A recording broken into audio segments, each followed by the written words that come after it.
everyone feeling today? Are you ready to listen to some exciting talks? And then go mingle at the career fair? Great, all right. I have just a couple of a couple of announcements. We have 3 amazing sessions for you happening today, all centered around the theme Appreciating Arts.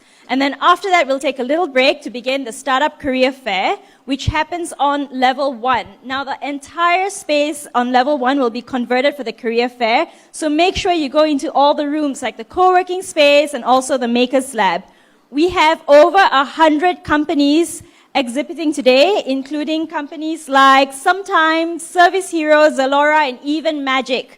So be sure to bring out your resumes and go and talk to everyone you meet there. There are positions ranging from junior internships to more senior managerial roles. Now, I also want to draw your attention to the surveys. For those of you who've been here from day 1 to 3, how many of you have been here with us from day 1 to 3? I see, quite a lot of you, great. So at the end of today's session in the auditorium, we will be giving out the prizes. We'll be having lucky draws, and you'll finally get to see whether you've won those iPads and iPhone 6s. Now, without further ado, I want to call on our panelists and also our moderator. Come up on stage. Too busy talking. I'm sure they don't need much introduction. But for the few of you who might not know who they are, we have Joe Flizzow, an award-winning hip-hop singer and songwriter. Altimet, a famous Malaysian singer. And what they both have in common is that they are now both successful entrepreneurs as well. Our moderator today is Ravjit. He's part of the team at MaGIC and also an amazing singer himself, if I may say so. So, without further ado, I'll pass the mic on to Ravjit and he'll take it away. Give them all a round of applause, ladies and gentlemen. All right. Very good morning and selamat pagi to everyone who's here.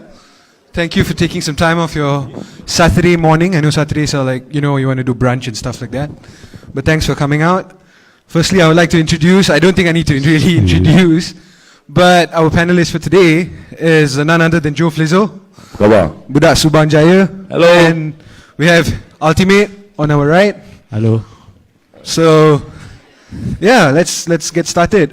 Joe, so we would like to know a bit about Kartel Records and your whole career and up to date and everything that's going on. Okay, well, right now I'm in the studio working on a new album. But before that, we're gonna let we got a few other releases that we are very excited about, mainly Altimet's album coming out end of the year, inshallah. Yeah, some noise. At the moment, we're also concentrating on opening up more barbershops. At the moment, we have 5. Hopefully, by the end of next month, we'll be opening our 6th barbershop in SonaOne, and we have a venue in Johor where we're gonna hopefully open our 7th. Touching on that, Yep. I think we'd like to know how did the whole idea of Joe's Barber and Joe's Kitchen come about? Like you're a rapper and then suddenly... Okay, there's no more Joe's Kitchen. It's just Joe's Barbershop. And yeah, right Okay. now. We shut down the kitchen because business was, it was too hard. Too many restaurants in Subang, and it was tough. So, I guess we'll come to that later, where sometimes you need to know when to call it quits, when to keep battling or when to just call it a day. But with the barbershop, initially, for me, it was just a simple supply and demand kind of situation, because early on in my career, now I'm botak lah again. But early on in my career, if you guys followed or know of my image, I used to have cornrows, I used to have dreadlocks, and tak ada tempat pun yang boleh buat cornrows or dreadlocks. So I went to Lim Kok Weng, and a lot of my classmates were from Botswana. So a good friend of mine, his name is Chris Maratuana. He's a good friend of mine. He's back in Botswana right now. And I was like, hey, Chris, every day he would come with different fancy styles and looking like Lil Bow Wow every day. So I was like, okay, next time you go do your hair, can I go? And I started doing my cornrows, back in the day. After that, people started coming up to me like, hey, who does your hair? Oh, this is my classmate, this girl. And later on, a friend of mine, a hairstylist, her name is Tasha Zainuddin, one of the top hairstylists today. She was telling me like, oh, I'm going to go to Singapore for 2 months to learn how to do cornrows and braids. And I was like, you don't have to go to Singapore. You can go to Subang Jaya, my classmate's apartment, go learn from her. So after that, and people just started coming up to me and started using my stylist. Later on, when I realized botak, I cut hair with this guy in Subang Jaya. In the barbershop in front of FAM. And I taught him how to do a fade. I was teaching him. It took me a while. His name is Silva. He's from India. He's gone back to India. So I was like every day, like perfecting this fade. And then same thing happened. My brother asked me, yo, who cuts your hair? My friends cut me, who cut your hair? And I would arrive at the barbershop though, and somebody would be sitting in my chair, hey, bang, I'm cutting your brother's hair. And I have to wait. I'm like, hey, this is not cool. So eventually I was like, I need my own barbershop. And that's how it started. It's just a very, very, that's the story. Amazing. I hope someday all of us will go and try out Joe's barber. Then I met RD Dames, who's our partner and our main barber, the head barber. He just came from Teluk Intan. He's just merantau lah, baru sampai KL. Then he just opened up his shop. So I cut hair with him at his spot. He had a small shop in Bukit Bintang. And, maybe the location wasn't right. So I just had a chat with him, started cutting hair with him. And one day I said, look, let's look at expanding this. Why don't you join us and let's start something new. So he closed down his shop in Bukit Bintang and he's on board with us right now. So Amazing. What about Altimet? Altimet, we'd like to know about, from the days of Teh Tarik Crew to now you've started your own clothing line, Benua and things like that. I think we'd like to know about how that came about. Okay, I started as a DJ. DJs have this demo, it's called a mixtape, right? It's like your calling card, but you can also sell it, Actually, if you look at it from the general music industry point, it's actually piracy, but in hip-hop, it's like, it's your calling card, it's your demo, right? I started with that, then I joined Teh Tarik Crew. So I used the revenue from that to start Teh Tarik Crew. And when we were finished with Teh Tarik Crew, I took the revenue from that and invested in this group called Alifike, right? And when Alifike went on to bigger things, I had no job, so I started being Altimet. And then, it carried on to having Benua Clothing with my partner Boy is here. And I also have a franchise with Joe's Barber. So yeah. Joe's Barbershop, Shalom, one of the best. Shalom. Joe's Barbershop, doing very, very well. Awesome. So very short, but yeah. Huh? What? Very short, but yeah. No, don't worry about that. So just like you said earlier, you had to, you guys are artists. You guys have to make appearances, sing, things like that, and then you have to also balance between having to manage Joe's Barber and all. How important is this? How important is to strike a right balance between your career and being an entrepreneur, and how important is then maybe getting or hiring the right people to manage things for you? Maybe we go with Altimet first. Okay. You guys want me to speak in English or in Bahasa Malaysia? Bahasa Malaysia, Okay. Korang faham soalan dia tak? Alhamdulillah. Subtitle on. Subtitle on. Okay, apa yang korang kena faham is, dari segi kalau nak cerita pasal hip hop, memang unsur keusahawanan tu ada daripada hip hop mula lagi. Jadi dia bukan benda yang baru, sebab bila hip hop mula tu tak ada orang nak tolong penggerak-penggerak muzik hip hop. Jadi diorang kena belajar tolong diri sendiri, dan itu ialah salah satu sifat seorang usahawan. Diorang tak dapat pertolongan daripada luar, diorang kena tolong diri sendiri. Jadi dari segi membahagikan masa tu, alhamdulillah kalau buat show biasanya hari Jumaat, hari Sabtu, hari Ahad. Kan? Jadi hari Isnin biasanya relax sikit. Lepas tu hari Selasa, Rabu, Khamis tu aktiviti-aktiviti lain lah. Cool. Alhamdulillah. What about you, Joe? Well, definitely, macam Altimet cakap, kita sebagai artis ni kadang-kadang Mondays are our Sundays lah. Actually, Mondays are the best days to go to the shopping mall anyways, there's no one there. Anyway, on a more serious note, saya rasa penting untuk ada satu pasukan yang bagus lah. I mean, of course kita nak buat, sometimes kita nak buat sesuatu tu sendiri, atau kita ada cara pemikiran kita yang sendiri. Tapi saya rasa, you know, once your business grows bigger, penting untuk ada satu pasukan yang kuat. You know, dari segi semua orang ada tugas masing-masing, semua orang ada tanggungjawab masing-masing, dan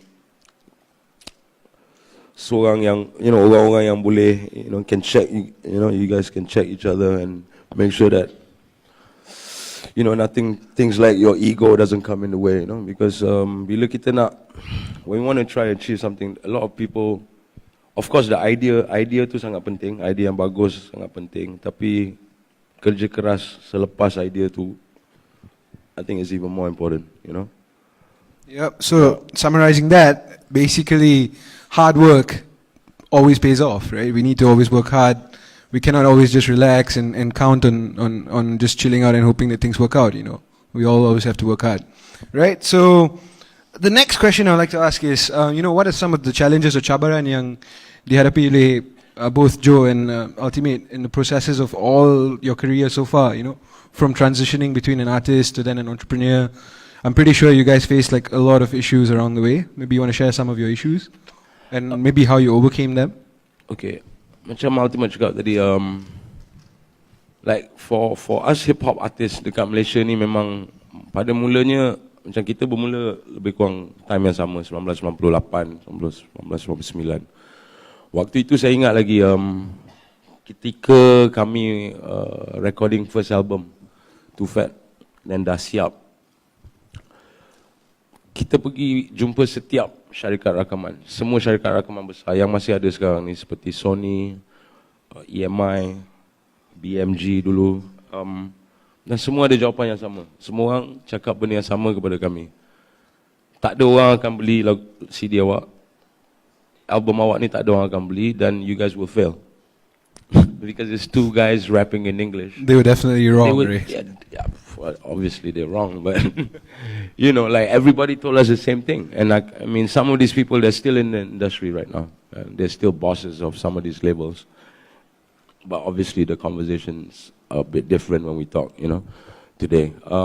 But kalau nak cakap pasal cabaran tu, macam Altimet cakap lah, after dah pusing satu KL, dah semua orang cakap no, we didn't give up. We regrouped and we told ourselves like, okay, kalau tak ada orang nak tolong, kita akan siapkan album ni sendiri. You know, so we finished our first album, What the Dilly. We did everything from the photo shoot to the cover to the first music video, and then we shopped it again. And finally, like, you know, we managed to convince this label by the name of Positive Tone to take on this project, and I guess the rest is history lah. Tapi for 6 months trying to get a record deal and finally not getting a record deal, that was probably one of the turning points in my life when we finally started to do it. We decided to do it kind of independently, yeah. So that's, yeah, you know, I mean, success, we always have to fall to rise, and success never comes easy, right? So we always have to work for it. What about Altimet? Challenges Any cabarans along the way, any challenges or issues that you faced handling Banua and also being an artist? I think the challenge for a lot of entrepreneurs is trying to convince people to believe in your vision, right? And you cannot take it personally when they don't believe in your vision, you know, because sometimes it's hard to put out what's in your head and get people to understand that, right? So you don't take it personally. Sometimes you cannot convince them with words, so you got to convince them with actions. You know, they say actions speak louder than words. Yeah. You know, like Joe, we tried to get a record deal. We couldn't get a record deal. So what did we do? We started our own record label. Right? And when I started Benua, you know, I go to all these hijab fairs and there's 250 booths, but there's only 5 booths selling stuff for men. Right? But almost half of the people that come are men. So I said, look, I want to start, you know, Muslim menswear. That's never going to work. So by that time, I'm like, oh, you think it's not going to work? Watch me, bro. You know, so the challenges is, number one is getting people to believe in your vision. If you can't do it, you got to prove it.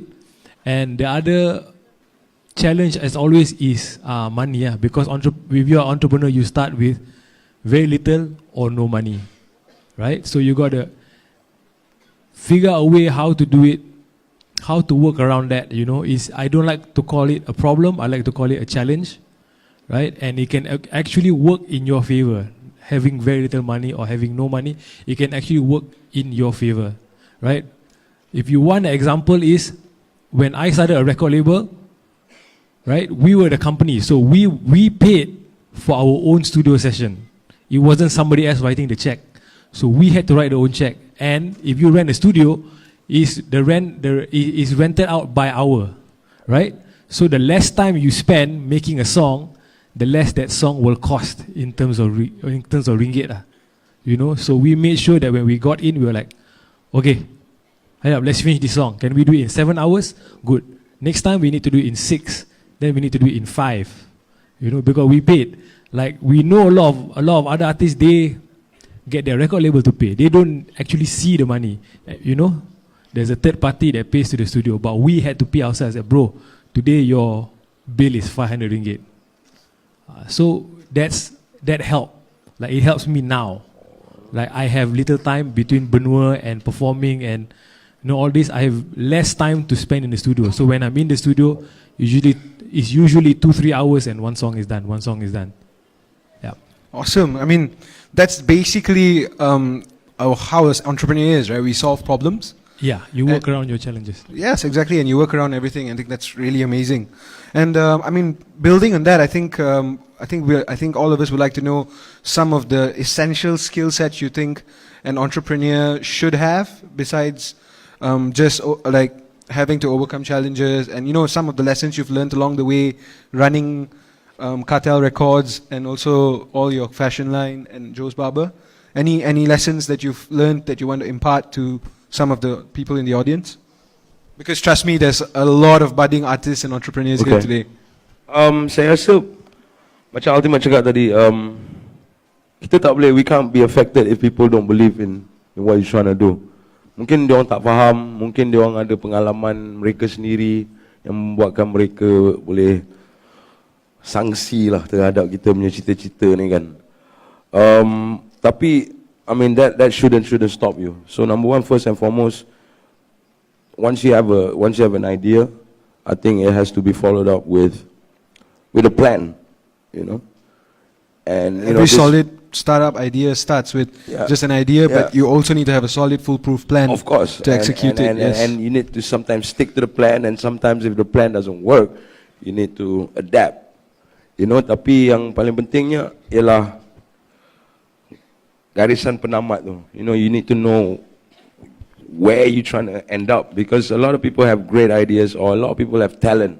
Mereka banyak talent, tapi kadang-kadang mungkin terlalu banyak masa dihabiskan shop di sini, atau mungkin, you know, saya pun pernah bersalah untuk benda-benda ni, atau kadang-kadang masih bersalah. But you know, that's why you need a friend of yours or somebody in your team to like, yo, you've been talking about this idea for 2 years, when are you going to finally put it on paper? And sometimes I'll be like, oh, it's all here, I don't want to put it on paper if somebody might steal it. But then, again, it's true, like, oh, yeah, you're right, I have been talking about this for like 6 months, okay, let's get to work. So, you know, sometimes it's also, there are stages where you need to just keep on moving, you know, and for something to get from point A to point B, you need to keep on moving. So sometimes there will be people that will be, you know, mesti ada orang yang akan, I wouldn't say haters, I say people that will doubt you. And it's cool because sometimes you need this kind of people so that you can one day go back to them and say, hey, remember me? I'm the guy that you said nobody would buy my CD. And they'll be like, yeah, you know, I wanted to sign you, but everybody says that to me. Every single MD of major labels always says the same thing. Like, yeah, I wanted to sign you, but, my board didn't have the budget. Hey, come on, you didn't want to sign me. You never wanted to sign me, but it's cool because now you want to sign everything I put out. So, and I'm not being arrogant about it, but if it wasn't for you, maybe 10 years ago, I wouldn't have worked as hard. You feel me? Exactly, you see. That is how you take a challenge and you turn it into an opportunity to succeed, right? That's basically an entrepreneur. Tapi I think more important than having doubters or haters, I mean, these people will always be there. It's also very important to, because sometimes these people can be from your own crew. Kadang-kadang orang-orang yang, they don't want to see you succeed. I mean, I don't mean to quote DJ Khaled, but they don't want to see you succeed. They want to see you fail, and sometimes these people can be in your own crew. Sometimes they, sometimes they're members of your own family. And so it's very important for you to know who you're dealing with in your everyday lives. And, okay, these are the 4 people that understand me and they're positive about this idea. So when I talk about this idea, I'm only going to talk to these 4 people about it. These other 6 people that are always shooting down these ideas, I've said it once to them, and they don't believe in it, fine. I'll deal with y'all later. But day to day, because you're always going to have that support system. That person to, when you feel like down, you need to get that extra motivation, go to these 4 people. It could be your mother, it could be your brother, it could be your neighbor, whatever, your best friend. Again, one of these doubters could be one of, somebody in your circle. So sometimes, you waste too much time here with the non-believers and the haters that it distracts you from the plan, from the we're trying to achieve. So, awesome. Yeah, it's important to keep positive people in your crew. And if you can't find any positivity from, because, some people, orang lain mungkin datang daripada background latar belakang yang lain-lain. Mungkin ada yang datang daripada keluarga mewah, duduk sekolah yang bagus, tapi mungkin ada yang datang daripada, mungkin neighborhood mereka tak begitu, mungkin jenayah lebih tinggi, mungkin belia-belia dalam kawasan perumahan mereka terlibat atau dengan benda-benda negatif. So sometimes you need to take yourself out of these situations and put yourself in. Surround yourself with positive people. I totally agree. That's the most important thing for me. Exactly. Altimet, what about you? Skills of entrepreneur. Some skill sets that you've learned along the way that you think is important that an entrepreneur needs to have. You guys need to know how to read. No. Tak ada. Okay. If you're an entrepreneur and you're starting out, that helps. Yeah, reading helps. If you guys are entrepreneur and you're starting up, you realize that you will be wearing many hats. You'll be playing a lot of roles, right? So sometimes you're like the idea guy, then you got to be the finance guy, then you got to be the marketing guy, then you got to be the production guy. So it's important to know when to wear or when to be in what role, right? Normally for entrepreneurs, when they have an idea, the idea is there is a lot of passion involved, and that's great because that's going to drive you forward. But when it comes to dealing in business and finances, you cannot let your passion get in the way. Because when you're dealing with finances, is the bottom line that matters, right? So we are in the creative business. We create things that we like to create, right? For me, there's a very clear line. When I'm writing my song, when I'm creating, that's my idea, that's my passion, right? So I don't think about I don't think about anything else because this is art, right? So I'm focused on creating a piece of art. Right, I don't think about what the market want. I don't listen to the radio because there are some people who create. They're like, oh, what does the market want? I don't think about that. Right? It's purely emotion. Once the song is done, right, the song crosses this line. Right, it becomes a product. And when it becomes a product, I got to change my hat. I got to change from an artist to an entrepreneur or to a businessman. So once it becomes a product, I cannot look at it like it's a piece of art. Like, oh, a piece of art is priceless. I can't look at it like that. I will look at it like how much are they willing to pay for this product or for this service. You know, as a businessman, I got to go out and make sure this product sells so that the artist in the studio can do whatever he wants to do for art. Exactly. You know, so that's one. I think another thing is, entrepreneurs need to have some basic accounting skills, right? So you need to learn how to read financial statements. At the start of your journey, for a very hipster journey, at the start of your journey, right, is pretty much like a kedai runcit, is petty cash, right? But later on, you know, you will have to split up your income streams and your expenses, you know. So you need to have that. You know, I remember when I was working with Ali Fikir, you know, and our partner at the time was Warner Music, right? So Warner sent us the sales report, you know, or is known as P&L, right? Profit and loss report. Profit and loss statement. Yeah, we are not good at reading the profit and loss report, right? You know, so we have a strategy. Me and my partner, we have a strategy. You know, we go, they say, oh bro, your profit and loss report are ready, come and pick it up. I say, okay bro, I come and pick it up. So we pick it up on Thursday afternoon, bro, right? So we cannot get back to them on Friday. I say, bro, I cannot sign off on this, because if you sign off on this, you say, you know, everything is good and you can proceed with payment, right? So, bro, I cannot get back to you. I got to get back to you on Monday. So we will spend the next 3 days trying to decipher this P&L, bro. You know, I say, okay, here's one copy for you, one copy for me. Okay, I see you on Sunday. You know, we go through. You know, because this is nothing against Warner lah, you know, but they are a business, right? So whatever they pay to the artists is part of expenses, and all businesses, they want to cut down on the expenses, you know. So they will try and put in things that actually is not expenses as expenses. Okay, don't get upset at them. Don't say, oh, record label ni jahat. Or no. This is what businesses do. It's okay. You know, like, let's say we are supposed to pay, the artist is supposed to pay for half of the video, Warner is supposed to pay for half of the video. But in the accounting, they're like, oh, okay, you guys pay for all of the video.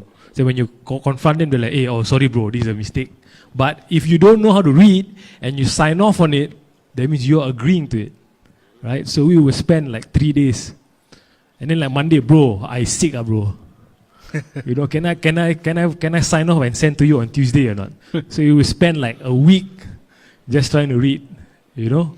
So yeah, I think we need to educate Pardon? ourselves on like on the financial side and things like that, so that you don't get basically played out, and you need to make sure that you know all your details properly. Yeah, basically. Yeah, and you need to, you know, it's financial planning. Yep. You know, because at solid the start financial is planning. Yeah, I totally agree. Later on, you got to apportion parts of your revenue. I say, okay, I'm going to spend so and so % on production, so and so % on promotion and marketing, so and so % to save just in case anything happens, you know. So, all right. So that's basically wrapping up the session. But now we'd like to open to the floor for some questions. Do we have anyone from the floor with questions? Yes, we have a gentleman right over there. Could we get him a mic, please? He's in the middle.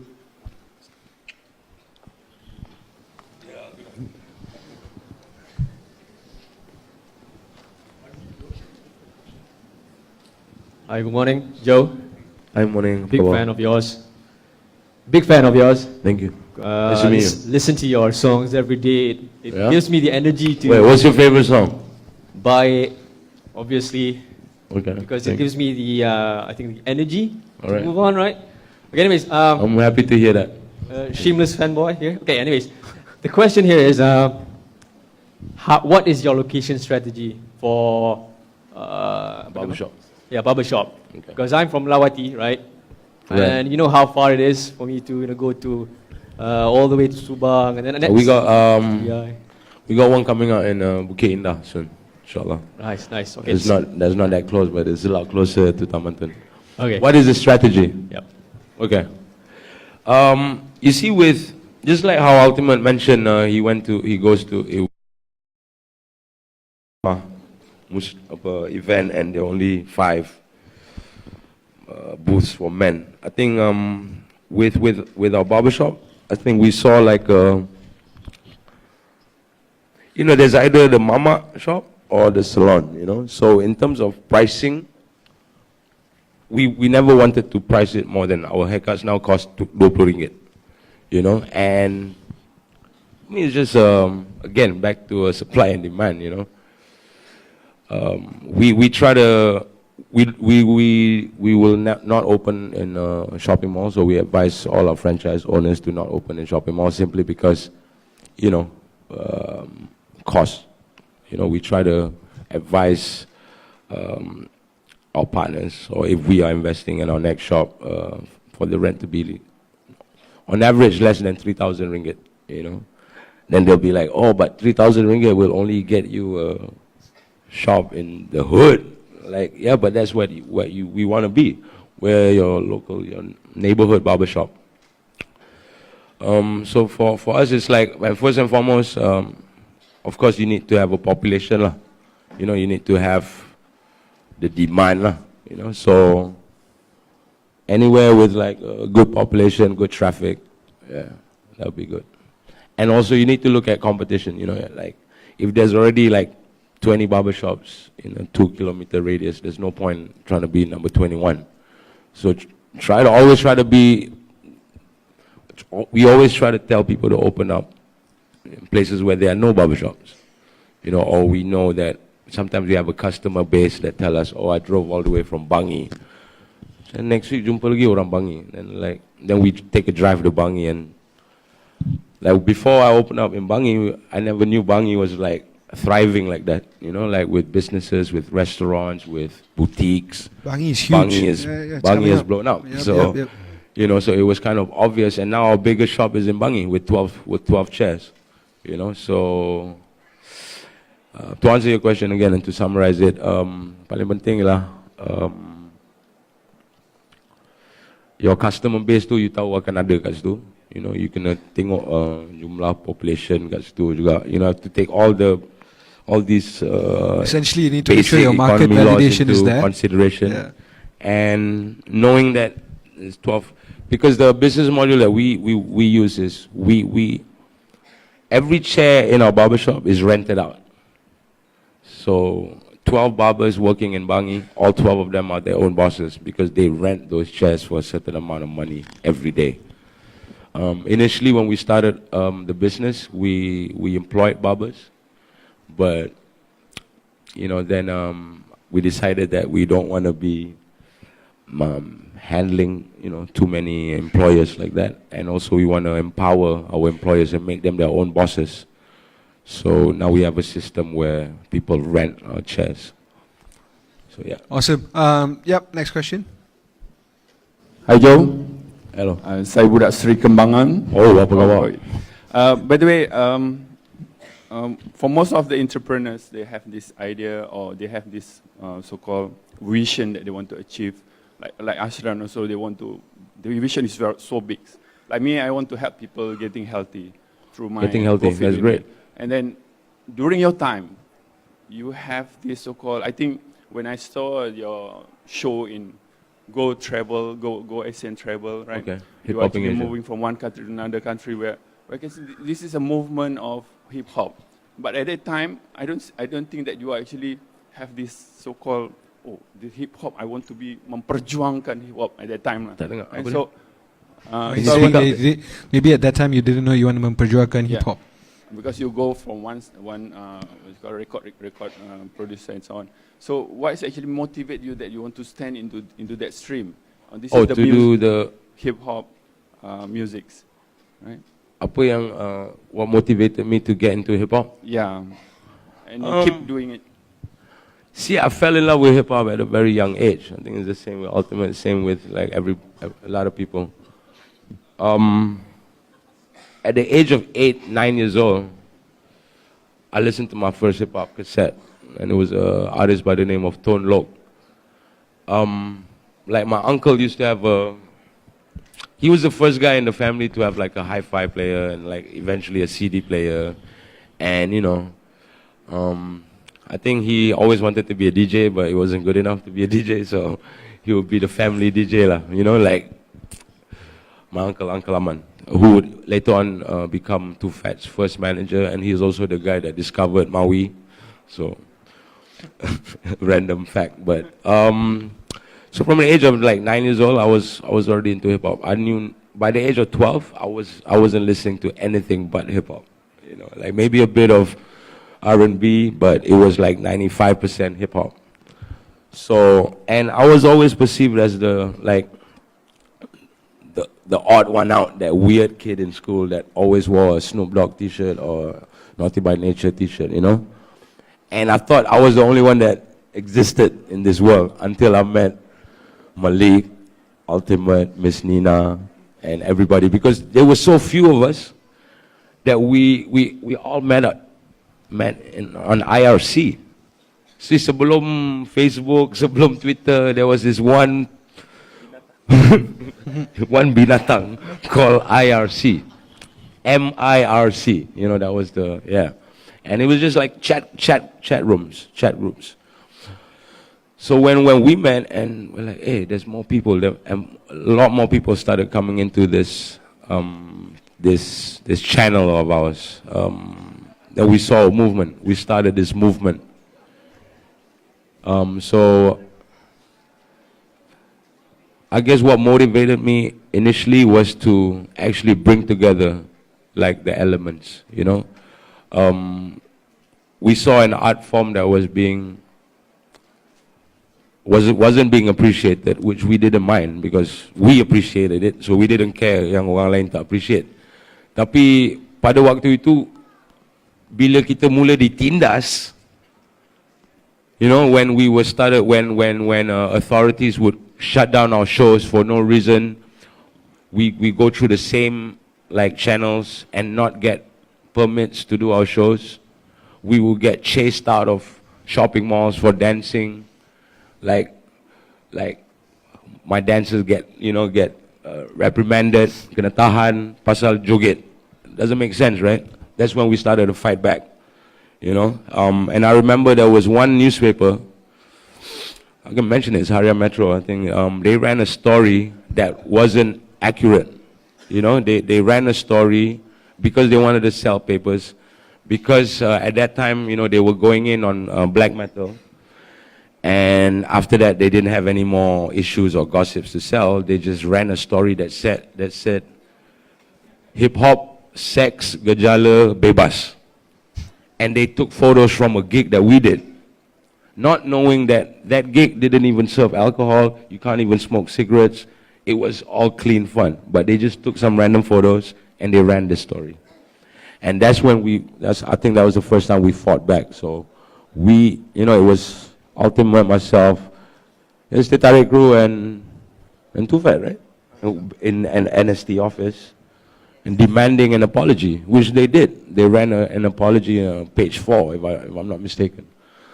And from then onwards, we just found that if it's not going to be us, no one's going to fight for this art form. So we just continued to do it.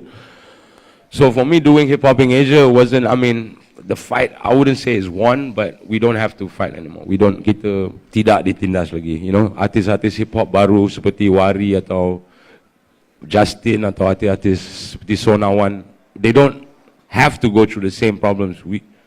You don't see SonaOne's dancers getting locked up, you know what I mean? So Hip Hop in Asia was just a vision that I had to unite Asian hip hop. And it's you know, because we are kind of divided by language only and by distance. But in terms of mentality, in terms of what we're trying to achieve, and just understanding that they went through the same struggles that we did in their countries, in Sri Lanka, in Hong Kong, in Indonesia, you know, we just wanted to connect and build a platform for the next generation of hip hop artists, so that there is already sort of like how MaGIC is connecting brands and investors, and you know, we just want to create that platform too for hip hop.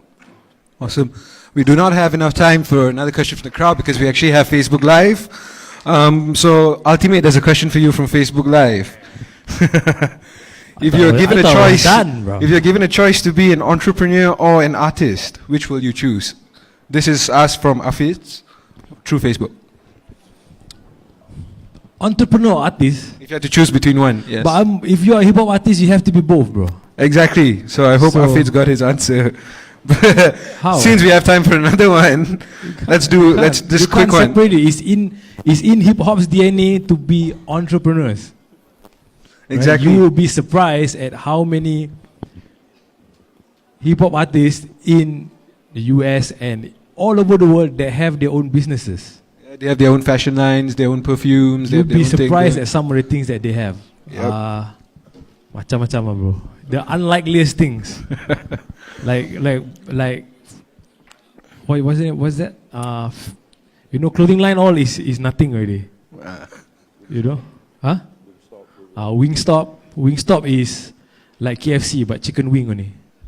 In the US, right? And this guy has like over 20. Whoa. Okay. Big boy from Outcast, he's got a pit bull farm.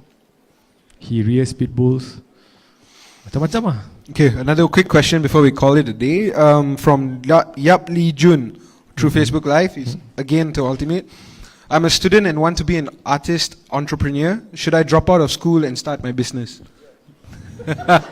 Depends. The question was for Altimet, Raz. Yeah, do a Kanye West and drop out of college. Depends on where you are in school. If you're sekolah menengah, sekolah rendah, don't drop Sekolah out rendah, lah. don't lah. Kalau Don't masih drop sekolah out. rendah, saya rasa patut habiskan sekolah rendah tu. Habiskan lah, right? But if you want to do it, right?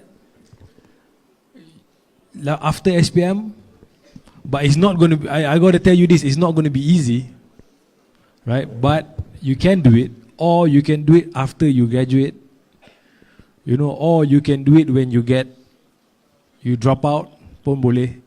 But it's not going to be easy, because what university or what tertiary education is a system, is a proven system for you to learn certain things very well, right? So if you don't want to follow the system, you got to make your own system, and that system is called trial and error, aka school of the hard knocks. I think that question, I don't know, maybe they're influenced by a lot of successful people did actually drop out of university or college, but A lot of that's unsuccessful that's people also did drop out, bro. Yeah.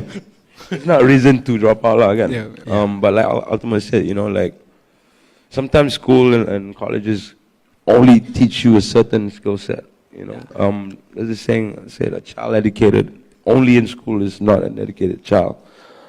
So I think you can learn from a lot of things. Like you can learn from the streets, you can learn from people around you. Like having mentors is also good. Just learning from successful people. Like I like to meet successful people and like, hey, brother ajar sikit macam mana lu kaya kan. So yeah. But yeah. So kadang-kadang tanya orang tua kami, so dia orang tua kan ilmu pun, you learn like more than like 10 years in school will ever teach you. So Awesome. So with that brings us to an end of the session with Joe and Altimet. And hope all of you learned some super lessons on how to be an entrepreneur. Could we please give them again a huge round of applause? thank Thanks you very guys much for coming out. man. Thanks Joe. Thanks Really Altimet. appreciate it.